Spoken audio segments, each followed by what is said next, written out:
এই বাংলাদেশ কি মগের মুল্লুক নাকি? সচিবালয়ের সামনে দাঁড়িয়ে যাবে, যার মন চায় সে শাহবাগে দাঁড়িয়ে যাবে। এটা আসলে খুবই ঝুঁকিপূর্ণ একটা কাজ হবে যদি তাদের এই ধরনের দাবি মেনে নেয়। প্রত্যেকটা আন্দোলনের পিছনে একটি ষড়যন্ত্র রয়েছে এবং সেই ষড়যন্ত্রের ফাঁদে স্বয়ং সরকার পা দিয়েছে। খুব শান্তভাবে মিষ্টি ভাষায় আমি দেশ পরিচালনা করব না, সরকার শক্তি প্রয়োগ করছে না, এটাকে সরকারের দুর্বলতা ভাবার কোনো সুযোগ নেই। সরকার যে ধৈর্যের পরিচয় দিচ্ছে, নিশ্চয়ই একসময় এই ধৈর্যের বাঁধ ভাঙবে। প্রত্যেকটা আন্দোলনের পিছনে শেখ হাসিনার আওয়ামী লীগের ইনভেস্টমেন্ট রয়েছে। তো যারা ফারুক হাসানের উপর হামলা করলো তারা কি গণ অভ্যুত্থানের পক্ষের শক্তি? তারা আহত লীগ। সেটা আসলে বৈষম্য বিরোধী ছাত্র আন্দোলনের সাথে গণ অধিকার পরিষদ, তাদের যদি কোনো রাজনৈতিক দ্বন্দ্ব থেকে থাকে, আমরা আশা করব বা বিশ্বাস করব যে তারা সেই দ্বন্দ্বটা মিটিয়ে আসবে। আসসালামু আলাইকুম প্রিয় দর্শক, মাহবুব সৈকত প্রত্যেককে আমন্ত্রণ জানাচ্ছি মাই টিভি সংলাপে। দর্শক, আপনারা জানেন যে আমরা মাই টিভি সংলাপে সমসাময়িক এবং গুরুত্বপূর্ণ বিষয় নিয়ে আলোচনা করি, আজও তার ব্যতিক্রম নয়। আজ আমরা আলোচনার বিষয় নির্ধারণ করেছি দাবির চাপে ঢাকা। স্টুডিওতে উপস্থিত রয়েছেন, পরিচয় করে দিচ্ছি। আমার ডান পাশে রয়েছেন আবুল কালাম আজাদ মজুমদার, প্রধান উপদেষ্টার উপপ্রেস সচিব। আজাদ ভাই, আপনাকে স্বাগত জানাচ্ছি। ধন্যবাদ। এবং বাঁ পাশে রয়েছেন আপনাদের আর একজন পরিচিত মুখ, গণ অধিকার পরিষদের সাধারণ সম্পাদক রাশেদ খান, আপনাকেও স্বাগত জানাচ্ছি। ধন্যবাদ। প্রিয় দর্শক, আপনারা স্বভাবতই আসলে বুঝতে পারছেন কেন আমাদের শিরোনাম হলো দাবির চাপে ঢাকা কিংবা রাজধানী।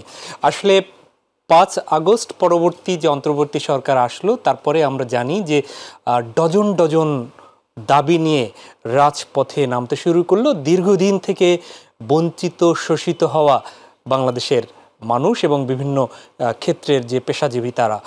এর পেছনে যদিও দুই একটি সেই আন্দোলনের পেছনে আমরা জেনেছিলাম তখন যে পতিত যে স্বৈরাচার তাদেরও কিছুটা হাত ছিল, কিন্তু সম্প্রতি দেখা যাচ্ছে যে প্রতিনিয়তই সেই বিভিন্ন দাবিতে আন্দোলনে সড়কে রেলপথ অবরোধ করছে বিভিন্ন শ্রেণী এবং গোষ্ঠীর মানুষ, এবং রাজধানীর ঢাকা কার্যত অনেকটা অচল হয়ে পড়ে, স্থবির হয়ে পড়ে।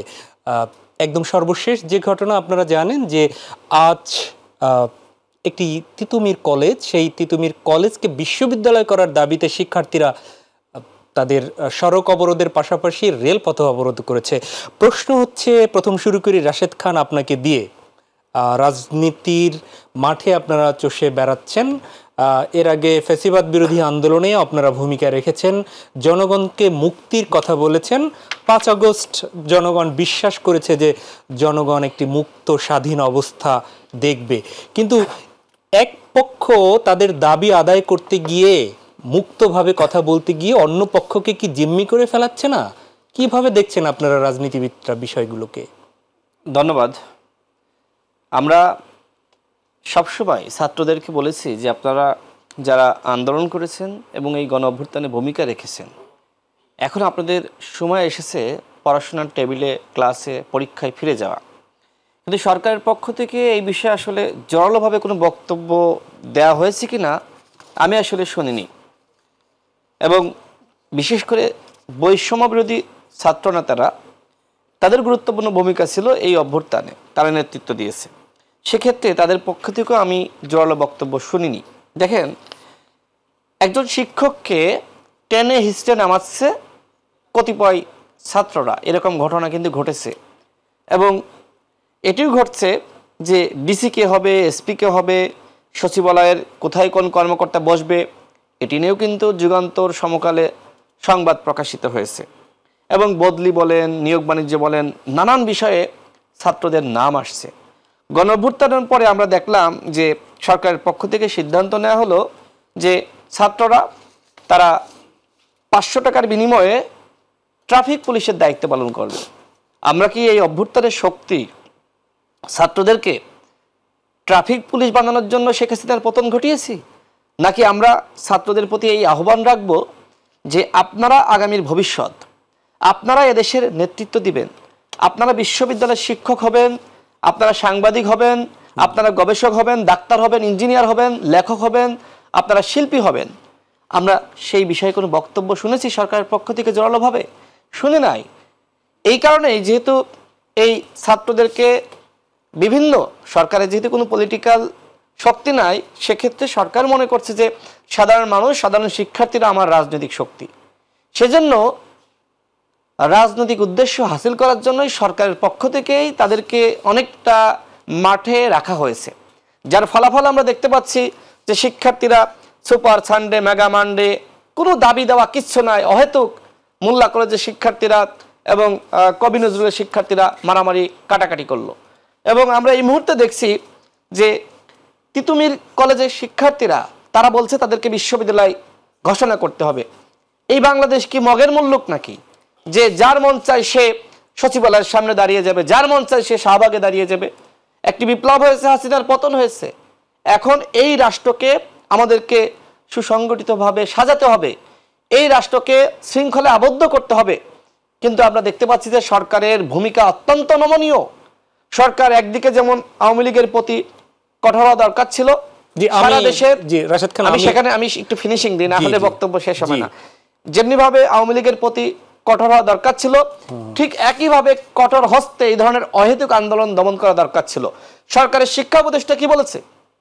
তিনি বলেছেন যে ঢাবির অধিভুক্ত যে 7 কলেজ ছিল, সেই 7 কলেজকে নিয়ে আমাদের আলাদা একটি পরিকল্পনা রয়েছে, আমরা স্বতন্ত্র বিশ্ববিদ্যালয় সেটা ঘোষণা করতে পারি। দেখেন, এই ঘোষণাকে স্বাগত না জানিয়ে উল্টো তিতুমির কলেজের শিক্ষার্থীরা তারা কখনো সড়ক অবরোধ, রেল অবরোধ, কখনো বিক্ষোভ মিছিল, সড়ক বন্ধ করে রাখা, সড়কের উপর শুয়ে পড়ছে, অনশন করছে। এগুলো কি? এগুলো তো কোনোভাবে গ্রহণযোগ্য না। সরকারের পক্ষ থেকে কঠোরভাবে এটা দমন করা দরকার।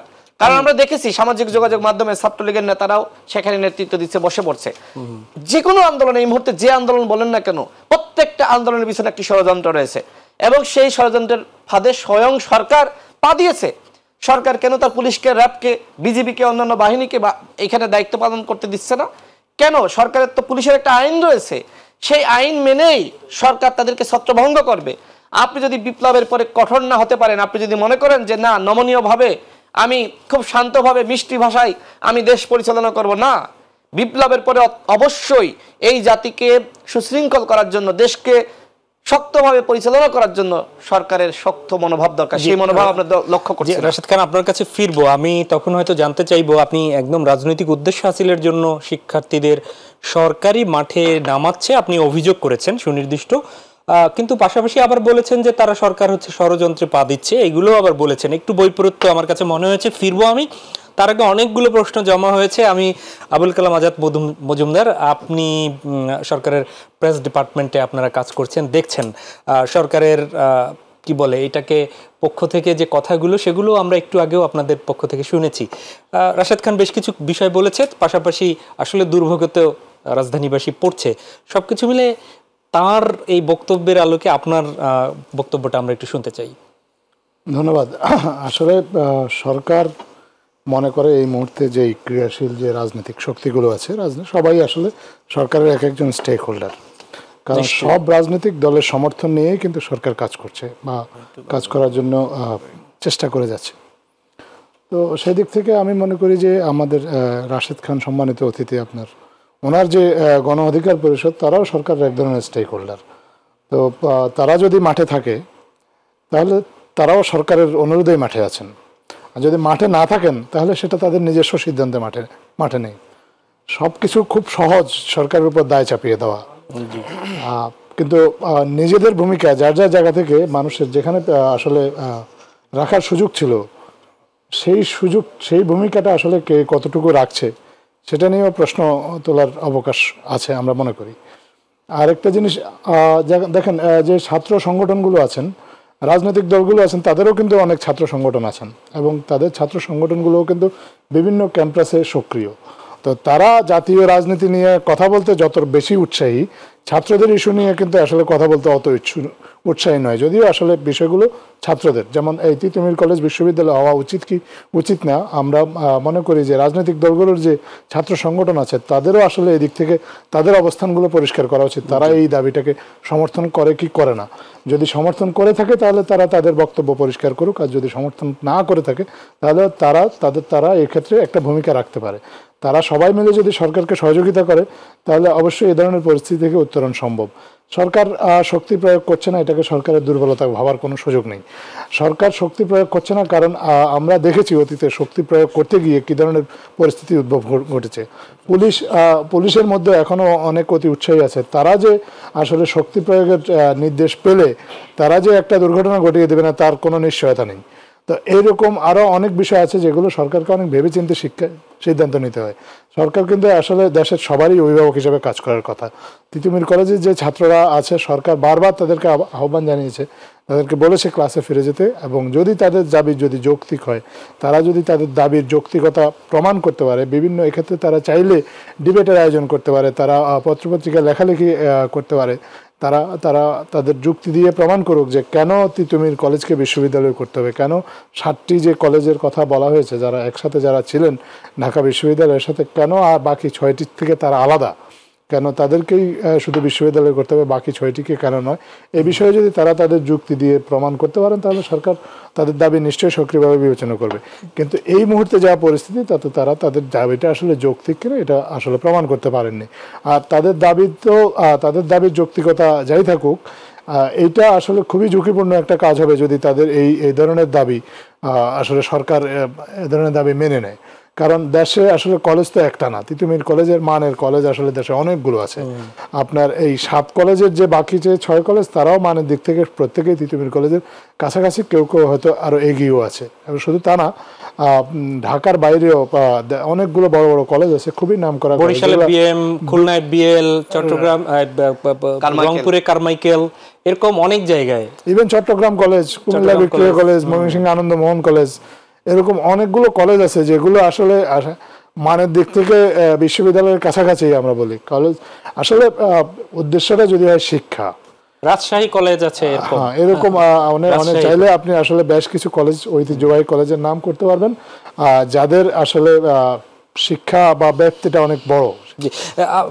আজাদ ভাই, আমরা একটু জানি আপনি যেমনটা বললেন যে শক্তি প্রয়োগ করলে শঙ্কার জায়গা আছে, হয়তো পরে আমরা জানবো যে এখনো 5 মাস পরেও কেন তাহলে শঙ্কাযুক্ত লোকদেরকে আপনারা বাঁচতে পারেননি, সেটি একটা প্রশ্ন থাকবে। কিন্তু প্রশ্ন হচ্ছে যে এই শঙ্কার জায়গা থেকে আপনি বলছেন যে সুযোগ নেই, একটা নীতিমালা আছে, এই দাবি সাথে সাথেই মানার সুযোগ যেহেতু নাই, তাহলে তারা ঘোষণা হচ্ছে তারা এই কর্মসূচি চালিয়ে যাবে। তাহলে এই নগরবাসীকে আর কতদিন কষ্টে আসলে তারা রাখবে এবং আপনারা চেয়ে চেয়ে দেখবেন? না, চেয়ে দেখছেন এটা বলা ঠিক না। অনেক কিছু নিয়েই দাবি, তো আপনার যে এই অনুষ্ঠানের যে শিরোনাম যে দাবির শহর বা দাবির দেশ, দাবি দেওয়ার তো অন্ত নাই। অনেক দাবি আছে যেগুলো আলোচনার মাধ্যমে সমাধান করা হয়েছে, সবাই কিন্তু রাজপথে আসেনি। যাদের কারণ মানুষ কোনো পরিসংখ্যান আছে যে আপনাদের এই সরকার, অন্তর্বর্তী সরকার কতগুলো এরকম আন্দোলনকে ফেস করেছে? কিংবা না, এই পরিসংখ্যান তো মিডিয়াতেই আমরা দেখছি, প্রায় 150 মতো আন্দোলন সরকার ফেস করেছে। এই 150 সবার দাবি তো সরকার মেনে নেয়। কোনো জীবনহানি তো হয়নি এই দেশে? না, জীবনহানি তো আসলে এটা মানে কখনোই কোনো কাঙ্ক্ষিত বিষয় না। এটা দাবি বা অন্য কোনো কিছুতেই প্রাণের মূল্য সবচেয়ে বেশি, এটা আমরা তো কোনোভাবেই আশা করি না। কারণ কিন্তু আমরা একই সাথে এটা আশা করি যে কারো যদি দাবি থাকে সেটা যৌক্তিকভাবে যদি তারা উপস্থাপন করে, সেটা নিয়ে আলাপ আলোচনা করে যদি এটা সমাধান করা যায় তাহলে এটা সর্বাঙ্গীনভাবে মঙ্গল। এটা আর আমার নিজের দাবির জন্য আমি স্বার্থপরের মতো অন্যের চলাচল বিঘ্ন করব এবং অন্যের জন্য বাধা বিপত্তি সৃষ্টি করব, এগুলো আসলে খুব ভালো চিন্তা না। যাদের দাবি আছে তারা যদি তাদের দাবির সপক্ষে মতামত তৈরি করতে পারে, তুলে ধরতে পারে বা গণমাধ্যমকেও কাজে লাগাতে পারে, যে তারা যদি তাদের দাবিগুলো যৌক্তিক থাকে, বা আমাদের যারা যে এই যে রাজনৈতিক দলগুলো আছে তাদেরকেও যদি বোঝাতে পারে যে এই রাজনৈতিক দলগুলো যদি তারা তো মানুষের দাবি নিয়ে কাজ করে, তারা মানুষের জন্যই কাজ করে রাজনৈতিক দলগুলো, তো তারা যদি তাদের রাজনৈতিক দলগুলো যদি কারো হয়ে দাবি দেওয়া নিয়ে কথা বলে যে তাদের দাবিগুলো যৌক্তিক, এগুলো মেনে নেওয়া উচিত, তাহলে সরকার সেগুলো নিশ্চয়ই বিবেচনা করবে। আসলে এগুলো কোনো কিছু না করে সবকিছু সরকারের উপর দায় চাপিয়ে দিয়ে জনগণের জন্য অসুবিধা করে দিলে সরকার যে ধৈর্যের পরিচয় দিচ্ছে নিশ্চয়ই একসময় এই ধৈর্যের বাঁধ ভাঙবে, এবং সেক্ষেত্রে তখন শক্তি প্রয়োগ বা নিয়ম নীতির মধ্যে থেকে যেই ব্যবস্থা নেওয়া প্রয়োজন নিশ্চয়ই সরকার সেই ব্যবস্থা নেবে। জি রাশেদ খান, আমি আগের আপনি কথা বলেছেন সেই প্রশ্নের একটু উত্তরটা চাচ্ছি। রাজনৈতিক উদ্দেশ্য হাসিলের জন্য শিক্ষার্থীদের মাঠে রাখছে সরকার, এরকমই আপনি আসলে বলেছেন, এবং ষড়যন্ত্র হচ্ছে সরকার পাও দিচ্ছে আপনি ছাত্রলীগের নেতৃত্ব দেখছেন, কিন্তু তার দমনে আপনারা নাই। আপনারা এই মুহূর্তে এইখানে বৈষম্য বিরোধী আন্দোলনের যারা আছে তাদের ভূমিকা দেখতে চান, কিন্তু আপনারা নিষ্ক্রিয়। হ্যাঁ, ধন্যবাদ। আমার মনে হয় আমার যে কথা সেটার ব্যাখ্যা আমি দিয়ে দিয়েছি, যে সরকারের যেহেতু পলিটিক্যাল শক্তি নাই, সরকার এই কারণে যারা সাধারণ মানুষ, সাধারণ শিক্ষার্থীরা তারা মাঠে থাকুক এবং যে কোনো ঘটনায় আসলে তারাই প্রতিরোধ গড়ে তুলুক। যেমন এর আগে কিন্তু সেটি হয়েছে, যখন আনসার কু হয় তখন কিন্তু আমরা গিয়েছি, যখন বিচার বিভাগীয় কু হওয়ার চক্রান্ত হয় তখন কিন্তু আমরা গিয়েছি, রিক্সা চালকদের কু বলেন, সচিবালয়ের কর্মকর্তাদের কু বলেন, প্রত্যেকটা জায়গায় কিন্তু আমরা গিয়েছি। সরকারের যারা উপদেষ্টা তারা পরে এসেছে। কিন্তু আমার কথা হলো যে আমরা কত সময় এই দায়িত্ব পালন করব? তাহলে সরকারের কাজটা কি? সরকারের পুলিশ বাহিনীর কাজটা কি? র্যাবের কাজটা কি? বিজিবির কাজটা কি?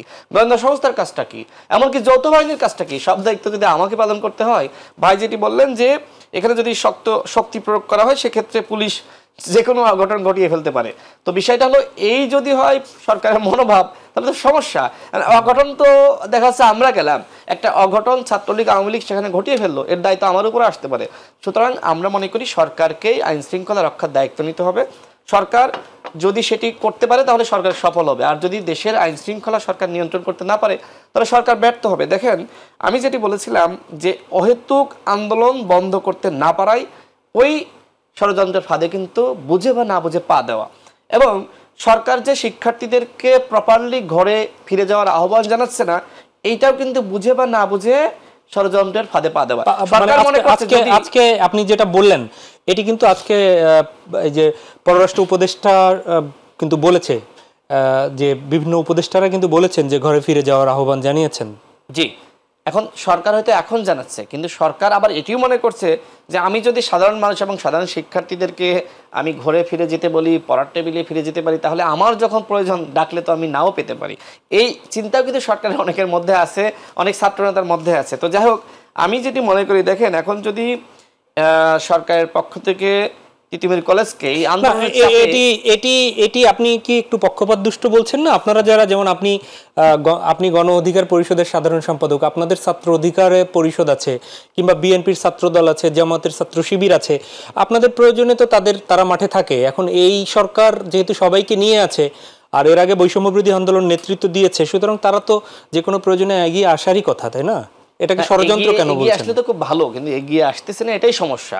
কারণ কথা হলো যে সরকারের বেনিফিশিয়ারি যারা আছে তারা তো আগে এগিয়ে আসবে, খুব স্বাভাবিক না? আমি তো সরকারের বেনিফিশিয়ারি না, ঠিক আছে, এই সরকার গণ অভ্যুত্থানের ফসল, কিন্তু এর মানে এই নয় যে সচিব নিয়োগ আমি দিচ্ছি, ডিসি নিয়োগ আমি দিচ্ছি, এসপি নিয়োগ আমি দিচ্ছি, দপ্তরে কে বসবে আমি নিয়োগ দিচ্ছি, এগুলো তো আমি করতেছি না। যারা এই সুবিধাগুলো ভোগ করতেছে তাদের দায়িত্ব প্রধান, এবং সরকারের উপদেষ্টা যারা আছে তারা যেহেতু সরকারের বেনিফিশিয়ারি, তাদের দায়িত্ব আগে, তুমি আগে দায়িত্ব পালন করো, দেন আমি। তুমি যেখানে দায়িত্ব পালন করতেছো না তখন আমি আগ বাড়িয়ে কত সময় হাসিনার পতন ঘটিয়েছি, অনেকগুলো সরকারের স্থিতিশীলতার জন্য শুরুর দিকে আমরা নেমেছি, কিন্তু এখন সরকারের সাথে রাজনৈতিক দলগুলোর যে দূরত্ব তৈরি হয়েছে, সরকার ডাকলেও কিন্তু অনেক দল যাবে না। আমি কলেজের বিষয়ে আরেকটু বলে দিই, সেটি দেখেন, এখন যদি সরকার এই তিতুমির কলেজের শিক্ষার্থীদের অহেতুক আন্দোলন, আমি অহেতুক শব্দ উচ্চারণ করছি কারণ এইটা কোনো যৌক্তিক আন্দোলন না, যেটি আজাদ ভাইও বললেন, যৌক্তিক আন্দোলন না। সুতরাং যদি এই দাবির চাপে যদি সরকার বিশ্ববিদ্যালয় ঘোষণা করে আগামীকাল থেকে ঢাকা কলেজ আন্দোলন করবে, ইডেন কলেজ আন্দোলন করবে, প্রত্যেকটা কলেজ বিশ্ববিদ্যালয় হওয়ার জন্য আন্দোলন করবে, বাংলাদেশে অনেকগুলো বিশ্ববিদ্যালয় হয়েছে, বিশ্ববিদ্যালয় করার আন্দোলন করতে পারে, তাই না? তো দেখেন এখন এই হচ্ছে অবস্থা। এখন এই যে আন্দোলনগুলো হচ্ছে, আমি মনে করি প্রত্যেকটা আন্দোলনের পিছনে শেখ হাসিনার আওয়ামী লীগের ইনভেস্টমেন্ট রয়েছে। এখন সাধারণ শিক্ষার্থীরা তারা কিন্তু বুঝতেছে না। সাধারণ শিক্ষার্থীদেরকে বলা হয়েছে যে তিতুমির যদি বিশ্ববিদ্যালয় হয় তাহলে তোমাদের সার্টিফিকেটের মানটা বাড়বে, তোমরা বিশ্ববিদ্যালয় সার্টিফিকেট পাবা, চাকরি সহজে পাবা। এই যে আবেগকে পুঁজি করা হয়েছে, কারা করলো? ছাত্রলীগ, আওয়ামী লীগ, গুন্ডা লীগ। সাধারণ শিক্ষার্থীদেরকে বুঝতে হবে। এই কারণে আমি সাধারণ শিক্ষার্থী যারা তিতুমিরে রয়েছে তাদের প্রতি আমি করজোড়ে অনুরোধ করতে চাই যে বাবারা তোমরা ঘরে ফিরে যাও, বোনেরা তোমরা ঘরে ফিরে যাও। এই মুহূর্তে তোমাদের আন্দোলনকে পুঁজি করে ছাত্রলীগ, আওয়ামী লীগ অঘটন ঘটিয়ে ফেলতে পারে। তারা কি চাচ্ছে ভাই? কিন্তু আরেকটি কথা আমি মনে করি, তারা চাচ্ছে যে পুলিশকে যদি বলা হয় যে আপনারা এটি দমন করেন, পুলিশ আবার যেহেতু আইন উপদেষ্টা নিজেই বলেছে যে পুলিশের 80% আওয়ামী লীগের পুলিশ, সেক্ষেত্রে আওয়ামী লীগের পুলিশ লাশ ফেলে দিতে পারে। তো লাশ যখন পড়ে যাবে তখন শুধু তিতুমির না, সারা দেশে কিন্তু আন্দোলন শুরু হয়ে যেতে পারে। এইখানেও একটি ব্যাপার আছে, ষড়যন্ত্র। এই ষড়যন্ত্র যদি দক্ষতার সাথে সরকার মোকাবেলা করতে পারে তাহলে সরকার কিন্তু নিজের যোগ্যতার প্রমাণ করবে। কিন্তু রাশেদ খান, আপনি বলেছেন যে পা দিচ্ছে, আপনার কথা অনুযায়ী বোঝা গেছে যে সেই শক্তি প্রয়োগ যেহেতু করেনি পুলিশ দিয়ে, তাহলে তারা ষড়যন্ত্রের এখনো বাইরে আছে। আরেকটি বিষয় আপনি বলছেন যে বৈষম্য বিরোধী আন্দোলন কেন ওখানে আগে যাচ্ছে না। ঠিক কয়েকদিন আগে 7 কলেজের সাথে যে ঢাকা বিশ্ববিদ্যালয়ের মারামারি হলো, সেখানে আমরা কিন্তু বৈষম্য বিরোধী আন্দোলনের যারা নেতৃত্ব দিয়েছিলেন তাদেরকে দেখেছি, সেখানে কিন্তু আবার রাজনৈতিক দলগুলোকে দেখিনি, তারা ওখানে মারও খেয়েছে। সেখানে আপনারা ছিলেন না কেন? একদমই যদি 1 মিনিটের মধ্যে উত্তর দেন। দেখেন, আমি কিন্তু স্পষ্ট হয়ে বলেছি যে আপনি যদি এই আন্দোলনকে প্রপারলি ডিল করতে পারেন দেন আপনি আপনার যোগ্যতার প্রমাণ করলেন। এখন আন্দোলন ডিল করা মানে পুলিশকে সুযোগ করে দেওয়া না যে পুলিশ গুলি চালিয়ে লাশ ফেলাবে, এইটা না। সেখানে পুলিশের যে আইন আছে সেখানেই বলা আছে যে কিভাবে আন্দোলনটা ছত্রভঙ্গ করতে হবে। আন্দোলনটা ছত্রভঙ্গ করা, তাদেরকে মাঠ থেকে তুলে দেওয়া, এইটা কিন্তু অন্যায় না, অপরাধ না। সেখানে তারা টিয়ার গ্যাস বলেন, সাউন্ড গ্রেনেড বলেন, যেগুলো নিক্ষেপ করলে কেউ মারা যাবে না এবং রক্তপাতের ঘটনা ঘটবে না, সেই ধরনের পুলিশের আইন মেনেই কিন্তু আন্দোলনটা ছত্রভঙ্গ করা যায়। আমি সেটাই বলছি, আমি এটি বলছি না যে সরকারকে সরাসরি সেখানে মেটাল বুলেট চালাতে হবে বা গুলি চালাতে হবে, আমি সেটা বলছি না। আমি বলছি আন্দোলনটা বন্ধ করতে হবে। এটি হতে পারে যে কয়েকজন উপদেষ্টা সেখানে গিয়ে তাদের সাথে কথা বলতে পারে। আমি বলছি যে 1-to-1 কন্ট্যাক্ট করা। সরকারের আন্তরিকতার কিন্তু ঘাটতি আছে। কেন এই ঘাটতি আমি জানি না। ফিরছি আবুল কালাম আজাদ মজুমদার, আপনার কাছে অনেকগুলো বিষয় এসছে। একটা হচ্ছে যে আমরা সরকারের বাহিনীগুলোর কাজ কি, এই প্রশ্ন তুলেছেন রাশেদ খান, যে জীবনহানি করা ছাড়াও এই আন্দোলন অথবা আপনাদের যে সরকারের পক্ষ থেকে তো অনেকগুলো সংস্থা কাজ করে, সেখানে এর পেছনে কারা আছে, কুশীলভ কারা, এর পেছনে অন্য কোনো উদ্দেশ্য আছে কিনা, তারা সেটা বের করে পদক্ষেপগুলো আসলে কেন নিতে পারছে কিনা। সব জায়গায় জনগণ জিম্মি হবে অবারিতভাবে, সর্বশেষ পর্যায়ে না বিশ্বাস উঠবে, তারপর কি পদক্ষেপ নিবে? এই পদক্ষেপগুলো কেন তাৎক্ষণিক নেওয়া যাচ্ছে না? প্রথম কথা হলো, এই সরকার শক্তি প্রয়োগে বিশ্বাসী না। আর শক্তি প্রয়োগের ক্ষেত্রে যে এর আগে পুলিশের যে নীতিমালাগুলো ছিল, এই নীতিমালাগুলো ছিল ত্রুটিপূর্ণ, যে কারণে শক্তি প্রয়োগের যে প্রক্রিয়াটা আমরা দেখেছি তাতে অনেকগুলো সমস্যা হয়েছে এবং পুলিশ বা আইনশৃঙ্খলা রক্ষা বাহিনী এটাকে অপব্যবহার করেছে।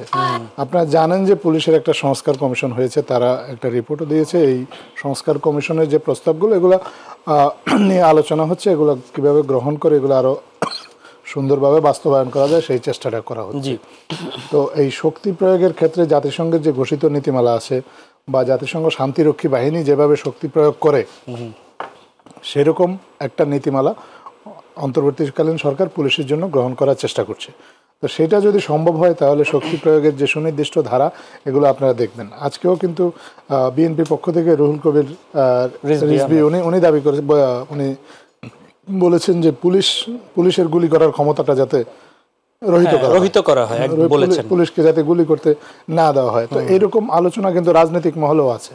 সো এই সবগুলো মিলে একটা রাজনৈতিক একটা সিদ্ধান্ত আসবে আসলে পুলিশ কিভাবে কাজ করবে। তো এইসব সিদ্ধান্তের আগে সরকার চাচ্ছে না যে এই ধরনের শক্তি প্রয়োগ করে, শক্তি প্রয়োগের মাধ্যমে আসলে কোনো সমস্যার সমাধান করতে। তার চেয়ে আলাপ আলোচনার মাধ্যমে অনেকগুলো সমস্যার কিন্তু সমাধান হয়েছেও কিছু কিছু ক্ষেত্রে। আবার কিছু কিছু ক্ষেত্রে কেউ আছে যে আসলে সরকারকে জিম্মি করে বা মানুষকে জিম্মি করে দাবি আদায়ের চেষ্টা করেছে।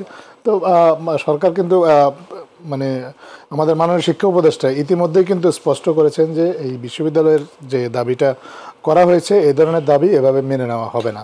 তো এখন কথা হচ্ছে যে এই ধরনের দাবি যদি মেনে নেওয়া না হয় তাহলে তাদেরকে কেন সরকার এভাবে জনদুর্ভোগ করার সৃষ্টি করতে দিচ্ছে। নিশ্চয়ই আপনারা দেখবেন যে সরকার ধৈর্য ধরছে, ধৈর্য ধরার পর যদি ধৈর্যের বাঁধ যদি ভেঙে যায় তাহলে তো একসময় না একসময় ব্যবস্থা তার নেওয়া হবে। কিন্তু সরকারের দিক থেকে সর্বোচ্চ ধৈর্য ধরার বা ধৈর্য ধারণের চেষ্টা করাটা হচ্ছে এবং এই বিষয়ে আরও যারা স্টেক হোল্ডার আছে, রাজনৈতিক দলগুলো, তাদের কাছেও সহযোগিতা চাওয়া হয়েছে। তাদের সবার কাছে সবার সহযোগিতা নিয়ে যদি সমস্যাটা বল প্রয়োগ না করে সমাধান করা যায় তাহলে সেটা সর্বাঙ্গীনভাবে মঙ্গল, সেই চেষ্টাটাই আসলে এই মুহূর্তে করা হচ্ছে। আচ্ছা ভাই, আপনি যেটা বলেছেন আমাদের দর্শকরা নিশ্চয়ই ক্লিয়ার বিষয়গুলো, কিন্তু যেখানে গতকালকে ঘোষণা হলো যে দাবি না মানলে আজকে রেলপথ অবরোধ করা হবে, ঘোষিত বিষয়। এবং সেই কলেজের শিক্ষার্থী এত বেশি সংখ্যক না যেখানে বিকল্প ব্যবস্থা করলে রেল চলাচলটা স্বাভাবিক রাখা যেত না তা না। কলেজের শিক্ষার্থীরা তো কলেজের কাছাকাছি কোনো রেলপথেই হয়তো তারা যাবে আটকাতে, সেটিই হয়েছে। তো সেখানে এই যে সেখানে রেল পুলিশ আছে, ডিএমপি আছে অথবা গোয়েন্দা সংস্থা আছে, আপনি যাই বলেন না কেন আলটিমেটলি গোটা নগরবাসীকে জিম্মি করে ফেললো এবং জন আকাঙ্ক্ষার এই সরকার দাবি আমরা করছি। তো এই মাত্র কয়েকজন গুটি কয়েক শিক্ষার্থীর কাছে গোটা জনগণকে জিম্মি, তারপরও বলছেন যে ধৈর্যের বাঁধ ভাঙে না। আজকে আপনি টেলিভিশনে খবরগুলো যদি দেখেন, জনগণের যে বিরক্তি সেটি নিশ্চয়ই দেখেছেন। নিশ্চয়ই সরকার দেখবে, এটা লক্ষ্য করছে এবং আপনারা হয়তো এ বিষয়ে সামনে কোনো পদক্ষেপ দেখতেও পাবেন। সরকার ধৈর্য ধারণ করছে, এটাকে সরকারের দুর্বলতা যদি কেউ মনে করে থাকে তাহলে তারা নিশ্চয়ই তার জবাবটা পাবেন। অনেক ধন্যবাদ।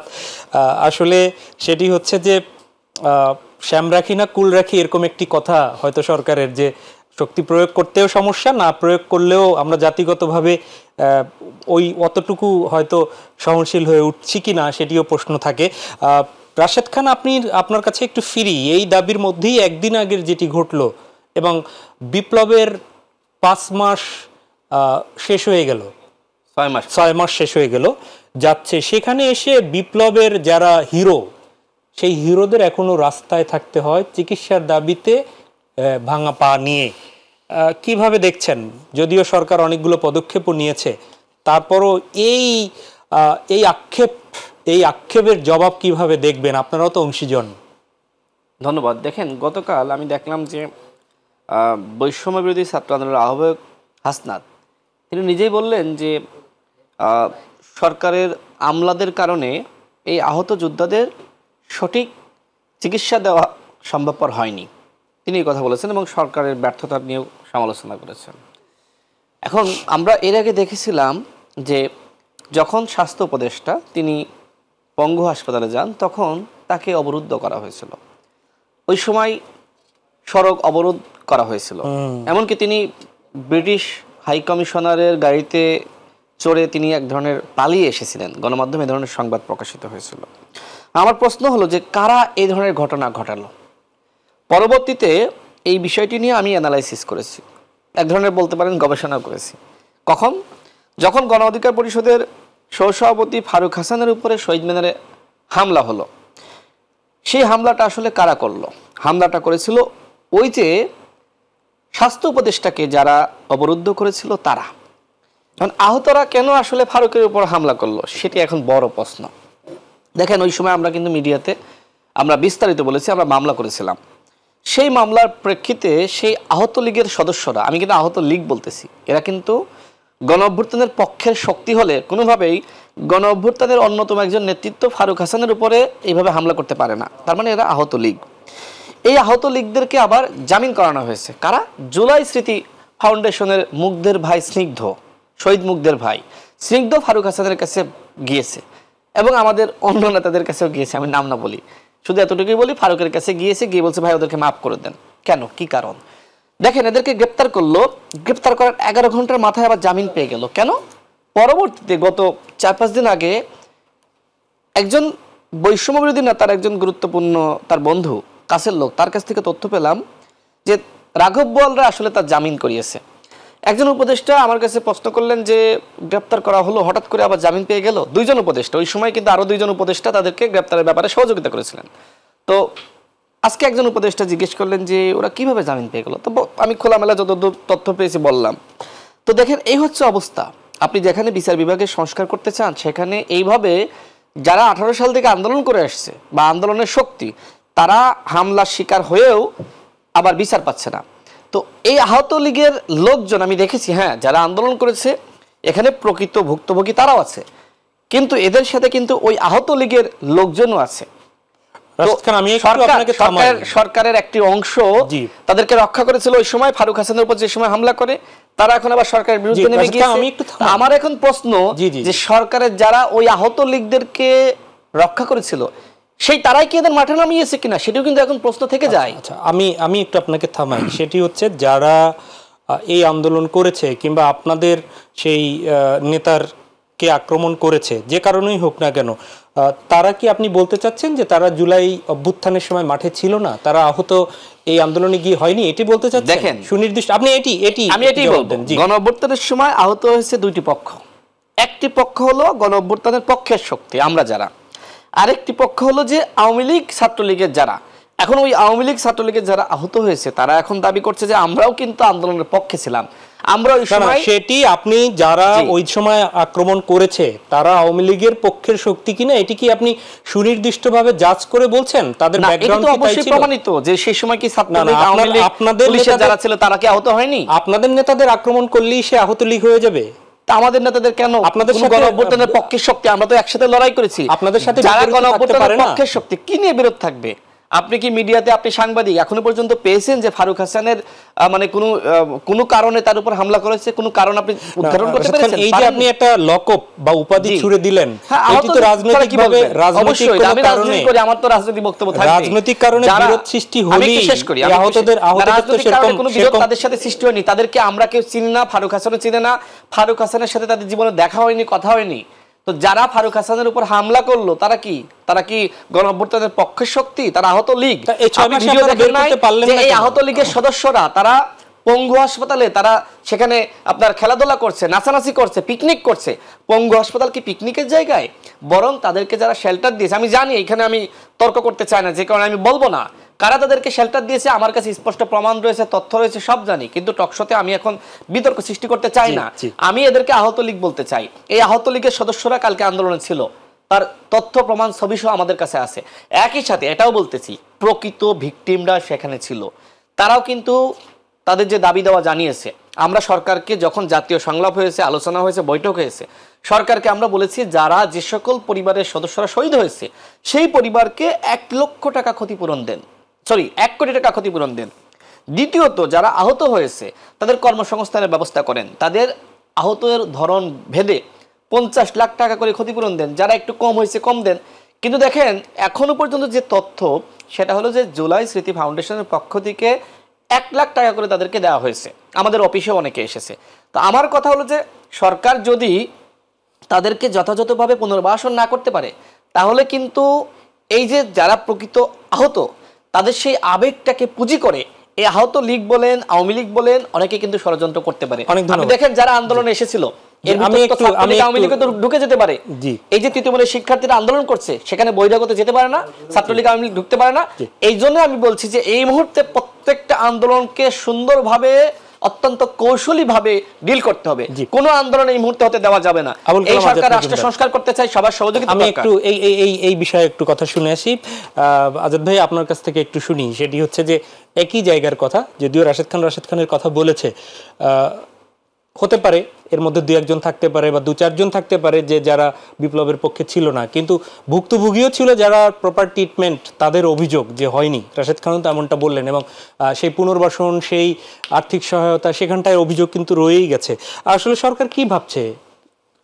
একটা জিনিস তো মোটামুটি নিশ্চিত যে এই যে আহত যারা হয়েছে বা আহতর নামে অনেক সুযোগ সন্ধানী আছে যারা আসলে দাবি করছেন যে তারা আহত হয়েছেন, তারা আসলে আন্দোলনের আহত কিনা এটা নিয়ে সন্দেহ করার যথেষ্ট অবকাশ আছে।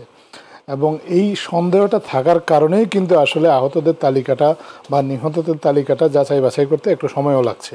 কারণ এই সুযোগ সন্ধানীদেরকে চিহ্নিত করে তাদেরকে বাদ দিয়ে যারা আসলে প্রকৃত অর্থেই ভিকটিম তাদেরকে যাতে সহযোগিতা করা যায় সেই চেষ্টাটাই করা হচ্ছে। এবং সেই চেষ্টাটা করতে গিয়ে সরকারের কাজে কিছু সমস্যা তৈরি হচ্ছে এবং কাজটা একটু ধীর গতিতে এগোচ্ছে, যেই গতিতে আমরা সবাই আশা করেছিলাম সেই গতিতে হয়তোবা সম্ভব হচ্ছে না। কারণ অনেক সুযোগ সন্ধানী এর মধ্যে তাদের পরিস্থিতির সুযোগ নেওয়ার চেষ্টা করছে। এটা যেমন সত্য, মানে আমরা একটু বুঝে নিচ্ছি, তার মানে হচ্ছে যে আন্দোলনের সময় যারা এই বৈষম্য বিরোধী আন্দোলনের বিপরীতে ছিল বিগত সরকারের সাথে, আমি সেটা বলিনি যে অনেকে আছে বিভিন্ন জায়গায় আছে যারা আদৌ আহত কিনা এটা নিয়েও কিন্তু আসলে প্রশ্ন আছে। কিন্তু আহত না হয়েও আহত আর কথা বলছেন, অনেকের কাছে যারা আহত কারা হয়েছেন তাদের তালিকাভুক্তির জন্য কিছু ক্রাইটেরিয়া ঠিক করা হয়েছিল, তাদের হাসপাতালে চিকিৎসার প্রমাণপত্র দাখিল করার জন্য বলা হয়েছিল। অনেকেই সেই প্রমাণপত্র দাখিল করতে পারেননি, কিন্তু তারা বলছেন যে তারা আহত। তো এইসব ক্ষেত্রে কিছু কিছু সমস্যা এইসব কারণে তৈরি হয়েছে। কিন্তু আবার এটাও সত্য যে অনেক আহত এখনও চিকিৎসাধীন আছেন এবং তাদের সত্যিকার অর্থে চিকিৎসা সহায়তা দরকার। তো এইগুলো নিয়ে সরকার খুব আন্তরিকভাবেই আসলে কাজ করছে। যারা আহত হয়েছে, অনেককে গুরুতর আহত যারা, তাদেরকে 30 জনের মতো বিদেশে পাঠিয়েছে। আমি একজনের কথা বলতে পারি, একজনের চিকিৎসার্থে 6 কোটি টাকার উপরে ব্যয় করেছে সরকার। তো এরকম আরও অনেকে আছে যারা বা সিঙ্গাপুর থেকে, আমেরিকা থেকে ডাক্তার আনা হয়েছে, তারা দেখেছেন আহতদেরকে, তাদের পরামর্শেও আরও কয়েকজনকে বিদেশে নেওয়ার প্রক্রিয়া চালু করা হয়েছে। এক্ষেত্রে আমলাতান্ত্রিক জটিলতাগুলো কেন কাটছে না? আসলে এখানে আমলাতান্ত্রিক জটিলতার কোনো বিষয় না। আমি তো আপনাকে বললামই যে এই জটিলতাটা তৈরি হয়েছে কিছু সুযোগ সন্ধানের অপতৎপরতার কারণে। আমলারা তো চিকিৎসা দেন না, চিকিৎসা দেন চিকিৎসকরা, তাই না? আপনার এই আমলাদের কাজ হচ্ছে এখানে যাচাই বাছাই করা, এবং সুযোগ সন্ধানীদের কারণে এই যাচাই বাছাইয়ের ক্ষেত্রে কিছু কিছু অসুবিধা তৈরি হচ্ছে।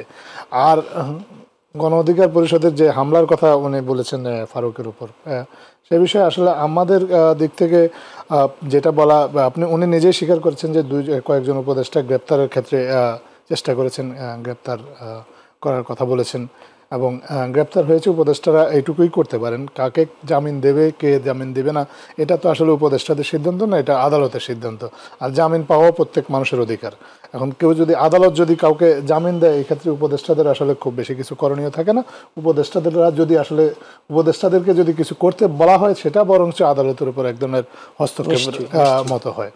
তো সেটা আসলে বৈষম্য বিরোধী ছাত্র আন্দোলনের সাথে গণ অধিকার পরিষদের যারা ছাত্র আছে, তাদের যদি কোনো রাজনৈতিক দ্বন্দ্ব থেকে থাকে, আমরা আশা করব বা বিশ্বাস করব যে তারা সেই দ্বন্দ্বটা মিটিয়ে আসলে একসাথে কাজ করবে। আন্দোলনের সময় তারা যেভাবে একসাথে কাজ করেছে, আসলে দেশ এখন আন্দোলন পরবর্তী সময়েও দেশে যে সংস্কার কাজটা বা এগিয়ে নেওয়ার জন্য বা নতুন যে রাজনৈতিক বন্দোবস্তের স্বপ্নটা দেখা হচ্ছে বা আশা করা হচ্ছে, সেক্ষেত্রে তারা হয়তো একসাথে কাজ করবে। এই বিশ্বাসটুকু তো অন্তত রাখা যায়, এবং এই বিশ্বাসের পাশাপাশি এই অ্যাপিলটাও সরকারের পক্ষ থেকে আমরা রাখতে চাই যে সবাই ঐক্যমতের ভিত্তিতে যদি কাজ করি, তাহলে যে গণ অভ্যুত্থানের যে স্পিরিটটা, সেই স্পিরিটটাও ঠিক থাকবে, এবং এই স্পিরিটটা ঠিক রেখে যদি রাজনৈতিক বন্দোবস্তটা তৈরি করা যায়, তাহলে যে আগের যে রাজনৈতিক সংকটগুলো আমরা অতীতে দেখেছি, এগুলো আসলে অ্যাভয়েড করা সম্ভব হবে। অবশ্যই সেটি বিতর্কের ঊর্ধ্বে থাকতে হবে, যদিও সাম্প্রতিক সময় বেশ কিছু বিতর্ক জন্মিয়েছে, সেটি নিয়ে আমরা বিরতির পরে আলোচনা করব। খনন কাজে লাল গালিচা কার্পেট পুরস্কার নেয়ার পরে বাংলা একাডেমিতে বিশিষ্ট ব্যক্তিরা দাঁড়ানো, এগুলো নিয়ে সামাজিক যোগাযোগ মাধ্যমে ব্যাপক আলোচনা হচ্ছে। আমরা সেই বিষয়েও একটু টাচ দেওয়ার চেষ্টা করব। আমরা ফিরছি রাশেদ খান আপনার কাছে। রাশেদ খান, আপনি নিশ্চয়ই আপনার নজরে পড়েছে, এটি নিয়ে যদিও প্রধান উপদেষ্টার প্রেস উইংও কথা বলেছে, আপনার একটু ভিউটা জানি। সেটি হচ্ছে যে হিন্দু বৌদ্ধ খ্রিস্টান ঐক্য পরিষদ, তাদের একটি অভিযোগ হচ্ছে সাম্প্রদায়িক দাঙ্গায় তাদের 23 জন সেপ্টেম্বর থেকে এই পর্যন্ত নিহত হয়েছে। আমরা কালাম ভাইয়ের কথা শুনবো, কিন্তু এই যে এমন একটা সময় এরকম একটা অভিযোগ যে অনেকগুলো মানুষ মানে প্রতিনিয়ত যে বিভিন্ন কারণে খুন হয়, হত্যা হয়, সেই খুনের মধ্যে তাদের এতগুলো লোক নিহত হয়েছে বলে তারা অভিযোগ করেছেন। আপনাদের পর্যবেক্ষণ কি দেখছেন, বা এর মধ্যে কোনো তাদের ইন্টেনশন আছে কিনা? ধন্যবাদ। এর আগে প্রিয়াশা নামক একজন নারী ডোনাল্ড ট্রাম্পের কাছে যে দাবি করেছিল, আপনি নিশ্চয়ই ভুলে যাননি, যে বাংলাদেশে এত মানুষ মারা গেছে, এত হিন্দুদের বাড়িতে হামলা চালানো হয়েছে। পরবর্তীতে দেখা গেল যে প্রিয়াশাদের পারিবারিক দ্বন্দ্ব, সেখানে তার ভাইয়ের সাথে তার দ্বন্দ্ব, সেইটাকেও তিনি সাম্প্রদায়িক দ্বন্দ্ব বানিয়েছেন। এই যে আওয়ামী লীগের যে পতন, এই যে গণ অভ্যুত্থান, এখন বাংলাদেশের হিন্দুরা যেটি মনে করে যে আওয়ামী লীগ তাদের একমাত্র ত্রাতা, তাদের রক্ষা কবচ, তাদেরকে রক্ষা করতে পারে। অধিকাংশ হিন্দুদের অনেকে তো আছে আওয়ামী লীগের সাথে নেই। আমি দেখছি যে হিন্দুদের অনেকে এটা মনে করে, এবং তারা বুঝে বা না বুঝে সবসময় নৌকায় ভোট দেয়। কিন্তু আপনি দেখেন যে এই আওয়ামী লীগের আমলেই সব থেকে বেশি সাম্প্রদায়িক দাঙ্গার ঘটনা বলেন, মারামারি বলেন, সাম্প্রদায়িক সম্প্রীতি নষ্ট হয়েছে। মন্দিরে হামলা বলেন, হিন্দুদের বাড়িঘরে হামলা বলেন, এগুলো কিন্তু আওয়ামী লীগের আমলে সব থেকে বেশি হয়েছে। এবং কারা করেছে এগুলো? ম্যাক্সিমাম আওয়ামী লীগের নেতারা হিন্দুদের জমি দখল করাকে কেন্দ্র করে এগুলো করেছে, এবং হিন্দুদের নিজেদের ভিতরেও কিন্তু এই ধরনের ঘটনা ঘটেছে। এমনকি ভারতীয় রর একটি ষড়যন্ত্র ছিল এটিও আপনাকে মানতে হবে যে ভারত ষড়যন্ত্র করেছে যে মন্দিরে একটি অঘটন ঘটবে, এটিকে কেন্দ্র করে এক ধরনের সাম্প্রদায়িক দাঙ্গা লাগানো। মন্দিরে মনে করেন যে কোরআন শরীফ রেখে আসলো কেউ একজন, কে রেখে আসলো? একজন হিন্দুই মনে করেন, বা যে কোনো একজন পথভ্রষ্ট মুসলমান রেখে আসলো। এখন এই ঘটনাগুলো তো আসলে আপনার কোনো স্বাভাবিক ঘটনা না, এইগুলো একটি ষড়যন্ত্র। তো এই ষড়যন্ত্র বা যে ধরনের এই অভ্যুত্থানের সময় যারা আসলে আওয়ামী লীগ করতে, হিন্দুদের যারা, কারণ তাদের যদি কেউ মারা যায় এই অভ্যুত্থানে আওয়ামী লীগের পক্ষে অবস্থান নেওয়ার কারণে, যদি ছাত্র জনতার প্রতিরোধের মুখে যদি মারা যায় বা হামলার শিকার হয়, ওইটাকে আপনি বলবেন সাম্প্রদায়িক দাঙ্গার ঘটনা? এটা কি বলা সম্ভব? আজাদ ভাই, কোনোভাবেই না। আমি শেষ করে দিই এই বিষয়টা। সেটা হলো, দেখেন এই দেশে আপনার হিন্দু বৌদ্ধ খ্রিস্টান ঐক্য পরিষদ আছে। তারা কি চায়? তারা বলছে যে আমরা সাম্প্রদায়িক সম্প্রীতি প্রতিষ্ঠা করতে চাই, আমাদের মর্যাদা অধিকার প্রতিষ্ঠা করতে চাই। কিন্তু কথা হলো যে আপনি মুসলমানকে বাদ দিয়ে কিভাবে আপনি সাম্প্রদায়িক সম্প্রীতি প্রতিষ্ঠা করতে চান? আপনি উদ্যোগ নেন, আপনি বাংলাদেশে যেটি হতে পারে মুসলমান হিন্দু বৌদ্ধ খ্রিস্টান ঐক্য পরিষদ, এই ধরনের একটি সংগঠন হতে পারে। মুসলমানদেরকে বাদ দিয়ে আপনি অন্য 3টা ধর্মের মানুষকে নিয়ে সংগঠন করতেছেন, এইটাও তো এক ধরনের সাম্প্রদায়িক সংগঠন। এইটাকে আপনি কোনোভাবেই অসাম্প্রদায়িক সংগঠন বলতে পারেন না। এখন এই সংগঠন কারা চালায়? রানা দাস গুপ্তরা, যারা আমরা দেখেছি 15 বছর ধরে আওয়ামী লীগের এই ফেসিবাদের দালালি করেছে। এই অভ্যুত্থানের পরে এই রানা দাস গুপ্তদের কোনো শাস্তি হয়েছে? গ্রেপ্তার হয়েছে? হয়নি। এরা তো অন্যায় করেছে, প্রমাণিত। এদেশের হিন্দু সমাজের আবেগকে পুঁজি করে তারা কিন্তু বিভ্রান্তি ছড়িয়েছে, বহির্বিশ্বের কাছে মিথ্যা সংবাদ ছড়িয়েছে। বাংলাদেশের মুসলমানরা এতটাই অসাম্প্রদায়িক চেতনায় বিশ্বাস করে, দেখেন বাংলাদেশে এই ধরনের ঘটনা খুব কম ঘটে। এখন গ্রামগঞ্জের একটি মারামারিকে আপনি যদি বলেন যে সাম্প্রদায়িক সম্প্রীতি বা সাম্প্রদায়িক দাঙ্গা হয়েছে বা সাম্প্রদায়িক সম্প্রীতি বিনষ্ট হয়েছে, এটি না। গ্রামগঞ্জে হিন্দু মুসলমান কিন্তু সম্পদকে কেন্দ্র করে, জমিকে কেন্দ্র করে, জমির আয়েলকে কেন্দ্র করে অনেক সমস্যা কিন্তু হতেই পারে। স্বাভাবিক ঘটনা, এটাকে হিন্দু মুসলিম দাঙ্গা দেখানো যাবে না। এইটা এই ধর্মীয় কোনো বিভেদ, ধর্মীয় কোনো বিভেদ না। মুসলমানের সাথে কি মুসলমানের সমস্যা হয় না? আমি একটু এই বিষয়ে আবুল কালাম আজাদ আপনার কাছে জানি, এই অভিযোগের ব্যাপারে আপনার সরকারের বিভিন্ন সংস্থা নিশ্চয়ই কাজ করার কথা, আপনাদের কাছে কি তথ্য এসছে? হ্যাঁ, ধন্যবাদ। আমরা তো আমাদের তথ্যটা আজকে প্রেস কনফারেন্সে শেয়ার করেছি। হিন্দু বৌদ্ধ খ্রিস্টান ঐক্য পরিষদ তাদের তথ্যের উৎস হিসাবে তারা জানিয়েছে যে তারা সংবাদপত্র থেকে এই তথ্যগুলো সংগ্রহ করেছে, এগুলো তাদের কোনো নিজস্ব ফাইন্ডিংস না। কিন্তু যে সংবাদপত্র তারা বলেছেন, সেই সব সংবাদপত্র কিন্তু কোথাও বলা হয়নি যে সাম্প্রদায়িক সহিংসতায় এই লোকগুলো মারা গেছে। সো আসলে প্রথমেই বোঝা যায় যে এগুলো আসলে এই অভিযোগগুলো ভিত্তিহীন। তারপরেও এই অভিযোগ যেহেতু তারা করেছেন, তাদের অভিযোগগুলো আসলে গুরুত্বের সাথে নিয়ে পুলিশের কাছে আমরা জানতে চেয়েছিলাম যে এই যে 23 জন মানুষ মারা গেছে তারা বলছেন, এটা আসলে কি কারণে মারা গেছেন।